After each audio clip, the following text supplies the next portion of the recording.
არას დროს არ მიმაჩნია სწორედ, როდესაც ადამიანები ერთმანეთს ედარებიან ხოლმე.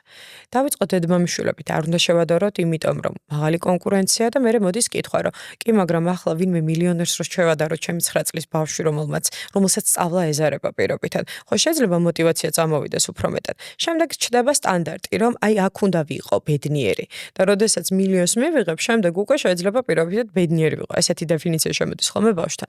აქედან გამომდინარე, ყველას უნიკალური გზა გვაქვს გასავლელი. ვისთვის რა არის ბედნიერება? ხშირად თავად მშობლები გადაწყვეტენ ხოლმე იმას, რომ ბედნიერება აუცილებლად იქნება უნივერსიტეტში ჩაბარება, აუცილებელი ბედნიერება არის ის, რომ გქონდეს სამსახური 9-დან 5-მდე, მაგრამ რეალურად ბავშვები სხვა რაღაცებისთვის არიან ხოლმე მზად.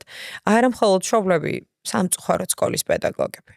სამწუხაროდ ბაღის პედაგოგების ხშირად ამ ყველაფერს უფრო მეტად აღვივებენ ხოლმე. შეიძლება მშობელი ბავშვს ზრდიდეს და პირობითად აღზრდაში განსაკუთრებულ როლს თამაშობდეს და მაქსიმალურად იცავდეს ერთი შეხედვით რაღაც წესებს, მაგრამ სკოლის პედაგოგმა აუცილებლად უთხრას, რომ შენ არ სწავლობ კარგად და სხვები შენზე უკეთესები არიან, სხვები შენზე კარგები არიან.